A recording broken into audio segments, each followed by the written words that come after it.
पुष्पा धंधा में मजाक नहीं करता। মাসখানেক কেটে গিয়েছে পুষ্পা ফ্র্যাঞ্চাইজির নতুন ছবি মুক্তি পাওয়ার পর। এখনো রেকর্ড ভাঙা গড়ার খেলায় শামিল আল্লু অর্জুনের এই ছবি।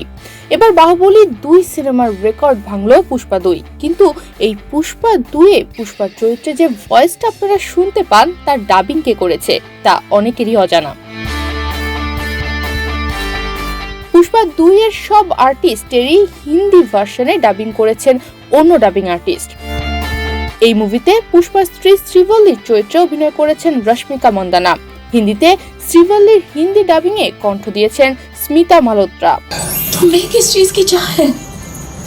এরপরই আসে পুষ্পার সৎ ভাই মুলেটি মোহন রাজের নাম, যিনি পুরো সিনেমা জুড়ে সবসময় পুষ্পাকে সামাজিকভাবে হেয় করার চেষ্টা করেছে। তার মনে পুষ্পার জন্য ছিল শুধুই ঘৃণা। মোহন রাজের কণ্ঠ দিয়েছেন অনুপ শুক্লা। এরপর আসে মঙ্গলম শ্রীনুয়ের নাম, যিনি পুষ্পা 1 এবং পুষ্পা 2 উভয় সিনেমাতেই ছিলেন।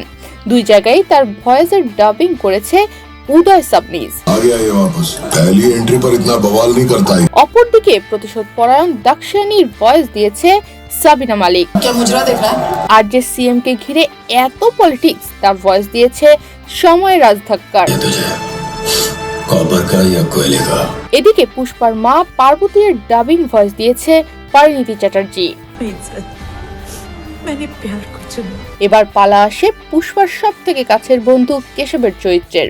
এই চরিত্র দর্শক অনেক পছন্দ করেছে, কিন্তু মজার বিষয় হলো পুষ্পা 1 ও 2 এ সিনেমা কেশবের চরিত্রে দুজন আলাদা মানুষ ভয়েস দিয়েছেন। পুষ্পা 1 এ সাহিল ভেদ ভয়েস দিলেও পুষ্পা 2 এ ভয়েস দিয়েছিল সংকেত মাত্র। आज भले ही भाव पेड़ के नीचे बैठा है, उसको मौका मिला ना प्रधानमंत्री बन जाएगा। পুষ্পার কথা উঠলেই পুলিশ অফিসার শেখাওয়াতের নাম আসবেই। এক কথায় বলতে গেলে মেইন ভিলেন শেখাওয়াত। তার ভয়েস ডাব করেছে রাজেশ খাটার। मेरी शादी में आना नहीं, शादी में पधारिए। সবার প্রিয় পুষ্পার হিন্দি ভয়েস দিয়েছেন ভারতের জনপ্রিয় অভিনেতা শ্রেয়াস তালপারে।